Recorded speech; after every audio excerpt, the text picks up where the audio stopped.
प्रश्न संख्या 1 है, ध्वनि की तीव्रता किसमें मापी जाती है? डेसिबल में।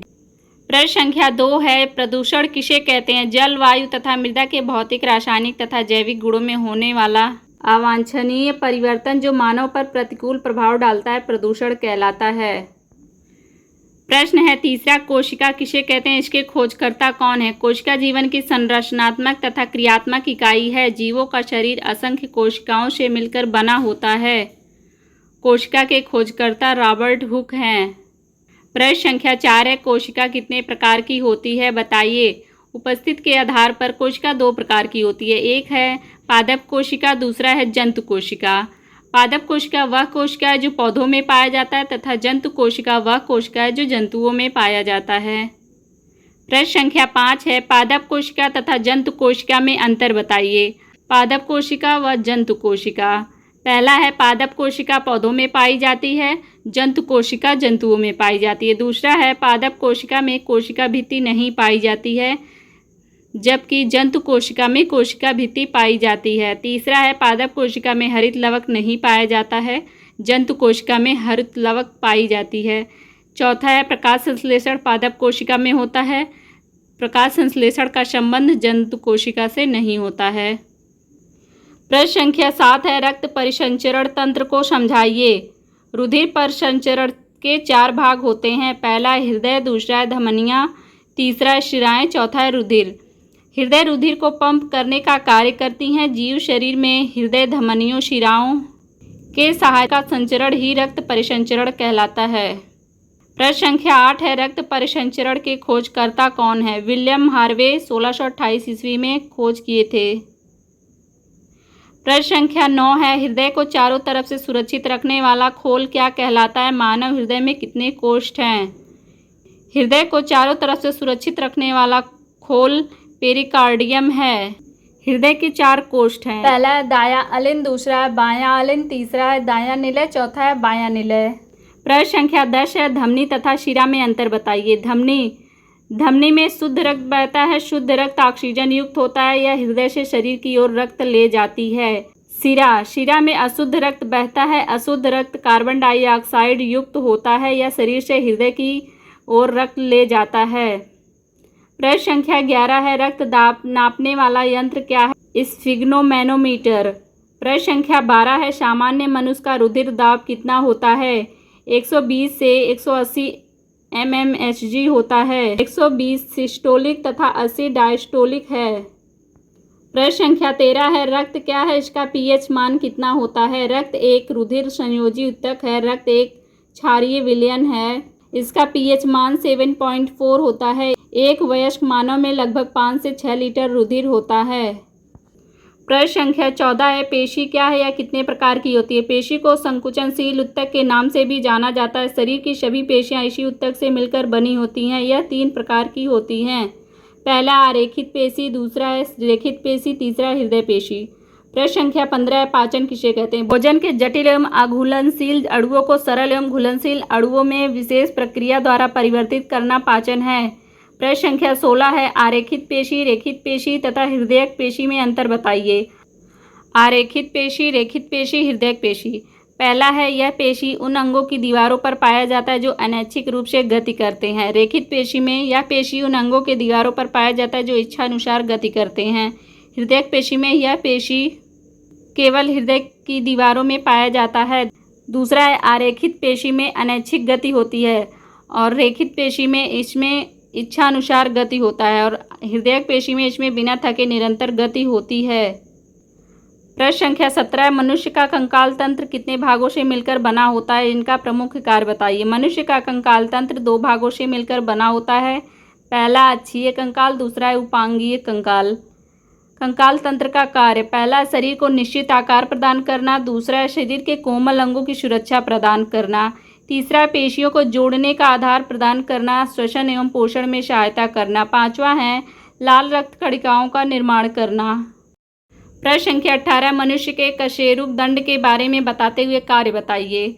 मनुष्य का कशेरुक दंड 33 कशेरुकाओं से मिलकर बना है। सभी कशेरुक गद्दियों से कशेरुक दंड लचीला रहता है। संपूर्ण कशेरुक दंड को निम्न भागों में बांटा जा सकता है। पहला, गर्दन में 7 कशेरुक होते हैं, वक्ष 12 कशेरुक होते हैं।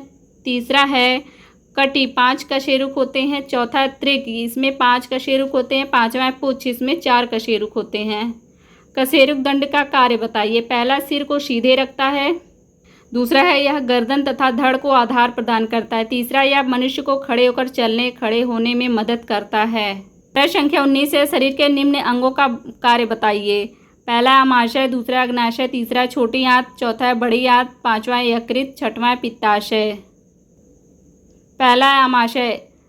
आमाशय भोजन को एकत्रित रखता है, इसमें भोजन लगभग 4 घंटे तक रहता है। दूसरा है आमाशय के ऑक्सिंटिक कोशिकाओं में हाइड्रोक्लोरिक अम्ल निकलता है जो भोजन को सड़ने से बचाता है।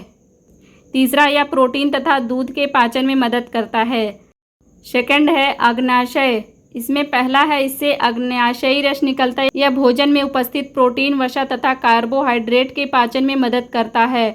दूसरा, इससे इंसुलिन हार्मोन निकलता है। इसके अल्प स्रावण से मधुमेह, डायबिटीज होता है। तीसरा, छोटी आंत। यह भोजन के पचाने में मदद करता है तथा यहीं पर भोजन का संपूर्ण पाचन होता है। दूसरा है छोटी आंत, पचे हुए भोजन के अवशोषण में मदद करता है। चौथा है बड़ी आंत। यह भोजन के पाचन में मदद नहीं करता, यह अपचित भोजन को एकत्रित करता है जहां जीवाणु इसे मल में बदल देते हैं जो गुदा से बाहर निकल जाता है। पांचवा है यकृत। इसमें पहला, यह मानव शरीर की सबसे बड़ी ग्रंथि है। यह पित्त रस का स्रावण करता है जो आंत में उपस्थित एंजाइमों को तीव्र कर देता है जिससे भोजन के पाचन में मदद हो जाता है। दूसरा है फाइब्रिनोजन नामक प्रोटीन का उत्पादन यकृत से ही होता है जो रक्त के थक्का बनाने में मदद करता है। तीसरा है हिपैरिन नामक प्रोटीन का उत्पादन यकृत द्वारा होता है जो शरीर के अंदर रुधिर को जमने नहीं देता। चौथा है शरीर के ताप को बनाए रखने में मदद करता है। प्रश्न संख्या 20 है, परिसंचरण किसे कहते हैं? परिसंचरण के द्वारा पोषक तत्व तथा ऑक्सीजन शरीर के विभिन्न भागों तक रक्त के साथ पहुँचते हैं। रक्त शरीर में बने उत्सर्जी पदार्थ का भी परिसंचरण करते हैं। प्रश्न संख्या 21 है, संवेदनशीलता को समझाइए। सभी जीवधारी वातावरण में होने वाले उद्दीपनों के प्रति संवेदनशील होते हैं। छूने पर केंचुए का शरीर सिकुड़ने लगता है। छुई मुई की पत्तियों का झुक जाना भी संवेदनशीलता का उदाहरण है। गर्म वस्तु छूते ही हाथ का हट जाना संवेदनशीलता को दर्शाता है। प्रश्न संख्या 22 है, पोषण क्या है समझाइए। पोषण के द्वारा भोजन के पोषक तत्व जीवों के शरीर को प्राप्त होते हैं। पोषण के लिए सभी जीवधारियों द्वारा भोजन ग्रहण किया जाता है। हरे पेड़ पौधे प्रकाश संश्लेषण की क्रिया द्वारा अपना भोजन स्वयं बनाते हैं। जो हरे नहीं होते हैं वे सड़े गले पदार्थ से पोषण करते हैं। प्रश्न संख्या 23 है, उत्सर्जन क्या है? उत्सर्जन द्वारा शरीर में बने अपशिष्ट पदार्थ जैसे कार्बन डाइऑक्साइड, अमोनिया व यूरिया आदि जो जीवधारियों के लिए हानिकारक होते हैं इनका शरीर से निष्कासन होता है। प्रश्न संख्या 24 है, निम्न कोशिकाओं का कार्य बताइए। राइबोसोम, माइटोकॉन्ड्रिया, केंद्रक, हरित लवक। पहला है राइबोसोम का कार्य प्रोटीन का निर्माण करना। दूसरा है माइटोकॉन्ड्रिया का कार्य श्वसन में सहायता करना। तीसरा है केंद्रक, कोशिका का कंट्रोल रूम होता है, यह नियंत्रण करने का कार्य करता है। चौथा है हरित लवक, इसका कार्य है प्रकाश संश्लेषण करना।